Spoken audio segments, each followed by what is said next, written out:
very much. Did everyone have a nice break there? Yeah, good. Can we see if you had a wee? Well done, love. Well done. Can we see if you had a poo? Was that a lady? Face of an angel, arse of a tramp. Never mind, it's alright. Doesn't matter. It's good. Can I just say this has been fantastic, it's been great. Can we have another round of applause for the first two acts? Really good. Really good. Really good. We've got a guy from the DSS filming me down the front, that's evidence. I'm not getting paid for this, just so you know. Hey, so, this is I'm getting married on Saturday, ladies and gentlemen, which is, thanks for you. That's good. Can we see if you're married? Okay. I can feel the fucking pain in your voice then, fella. How long have you been married? It'll be a year in June. It'll be a year in June, but does it feel longer or shorter or? It's gone fast. It's gone fast. That's the right answer, fella. You're definitely getting a blowjob tonight, so well done. Not from me, not from me. The guy with the camera, obviously. That's who sorts it out. Did you have a stag night, my friend? Did you have a stag night? Yeah, What did you do for your stag night? I went to Newcastle. You went to Newcastle, just like a boozy weekend? The one night, yeah. Just the one night, right? That's even better, right? That's proper, that, isn't it? That's old-fashioned stag night shit, right? That's good.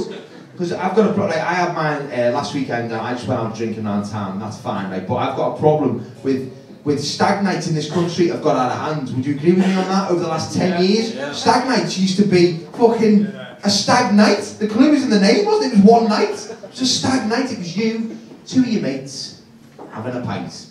That was it, wasn't it? That was it. If you were lucky, you got a stripper that looked a little bit like your nan. That's if you were lucky. If you were unlucky, it was your nan. Right? Especially in Runcorn. You know, a freebie son. You know, you don't want that. Whereas nowadays, like, stag nights, like, it used to be simple affairs, it's just got out of hand. Like, the stag night now is bigger than the wedding. When's John getting married? July. When's the stag do? June. What date? All of it. Yeah. It's a fucking whopper. Sell your house, leave your job, we're going to Cuba. Come on, lads, let's go. Let's all dress up as Where's Wally and get a fish pedicure and go-kart and have a murder mystery night. Will you fuck off? What's wrong with having a few Jaeger bombs, you know what I mean? Like, the last one I went to, other than my own, right, we went to Warrington. Now, anyone from Warrington? Yeah. Yeah, well done. You sound really angry then. Yeah. Yeah, I've come here on my own with a bag. A bag of living. I'm not slagging Warrington off, it's hardly a stag do destination though, is it? And we get there, right, and I've never met the best man, I've never met him before in my life, and he creeps up to me as we're checking into this fucking rancid hotel, and he whips this thing out of his pocket, he goes, look, I've got the stag. Some Viagra. That'll be funny, won't it? Hey, we'll put it in his drink, he won't know, it'll be funny going, it'll be funny going, it'll be a laugh, it'll be funny. I said, it might be funny for you, I'm sharing a room with him. I do not want that poking me in the back at 3 o'clock in the morning. I don't remember buying a Mars bar, that's not a Mars bar. And then I was reading the back of the packet, right, there was this massive warning in big letters, it just said, this Viagra may increase the volume of your ejaculation. And I just thought, who would want to make it louder? Is that the last thing you want if you're nearly finished? Like,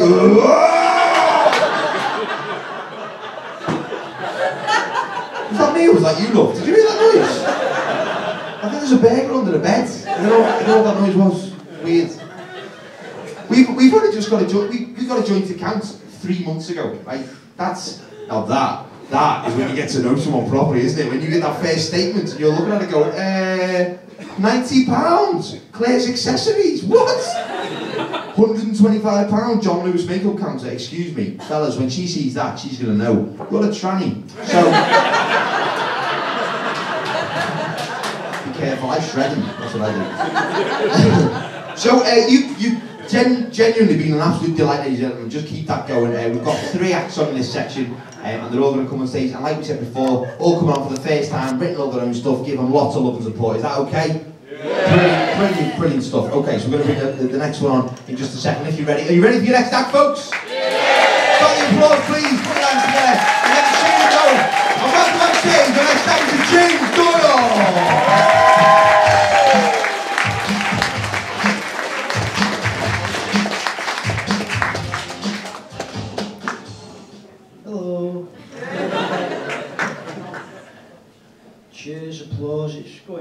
far. Yeah. Well, anyway, my name is James. I'm 18 years old. I'm a student. I also suffer with Asperger's syndrome. But don't go feeling sorry for me, please. You know, I don't mind being a student, you know.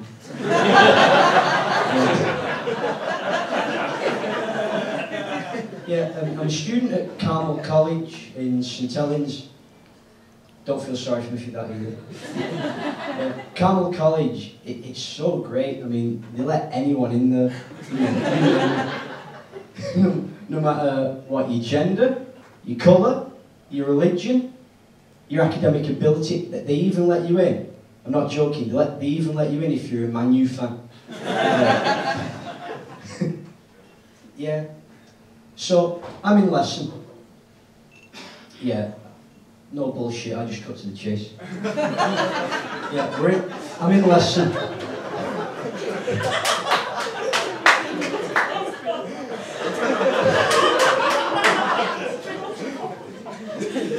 I'm in lesson. I'm just sat there doing my work, as you do. Well, I was pretending to do my work. And this guy walks in dressed as a nurse.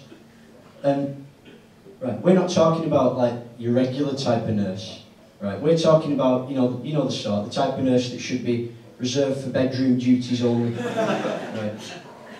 So, this guy just sits down, dressed as a nurse, and I turn to my mate and say, have you noticed that guy, he's dressed as a nurse? My mate goes, yeah, I have, yeah. I said, why? Why is he dressed as a nurse? Search me. And I said, right, I'll tell you what, I dare you, when the teacher says, put your hand up, like, have you got any questions? I dare you to put your hand up and say, yeah, what's that dickhead doing over there dressed as a nurse? Yeah. We never asked, we never found out.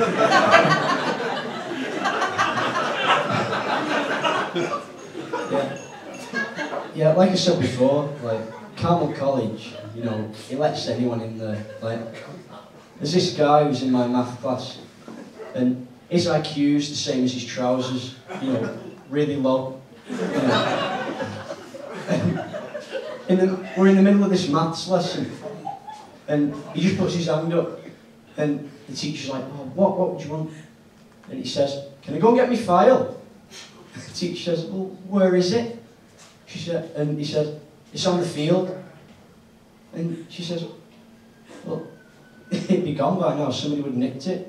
He goes, no, because the first time I left it there, they just wrote stuff in it.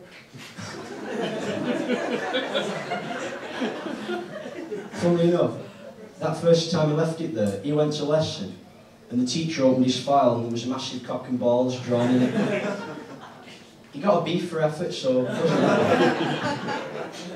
Yeah. College, though, it's not all fun and games. Yeah, right. That's true, though, because there was a time we were doing this charity sports day, and I'm in the changing room getting ready with my mate Chris, and like there's nobody in there, it's just me and him. And I don't get any ideas. It's not like that. Well, only if there's alcohol involved. Yeah, so like we're getting ready, and then the rugby team piles in, and you know what, like, you know, hey, fucking hell, yeah!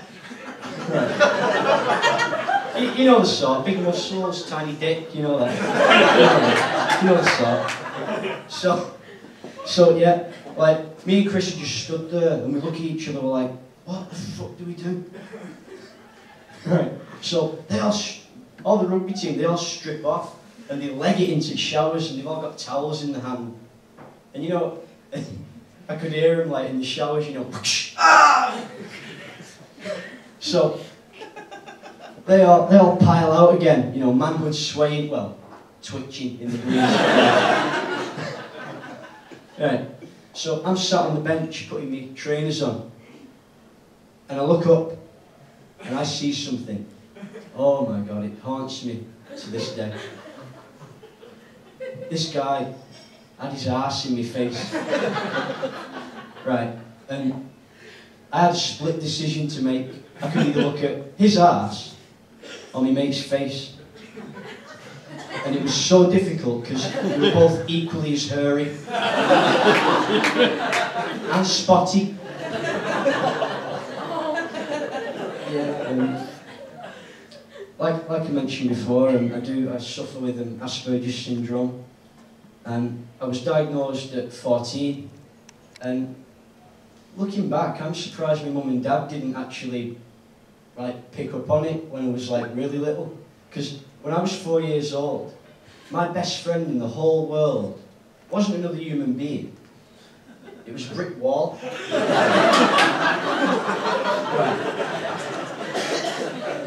That's the truth, that's the truth. But, you know, that relationship didn't last long. I mean, you know how it is. I was a Liverpool fan, and he was a wall.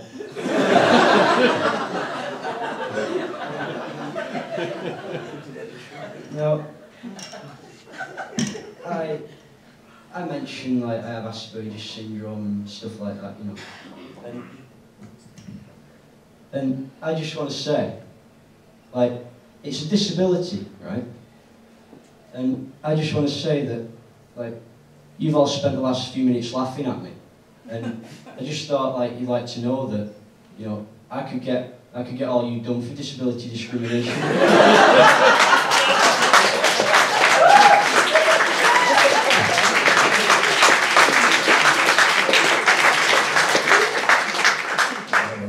Ladies and gentlemen, you've been great. I've been James Doyle. Ta-ra. God bless.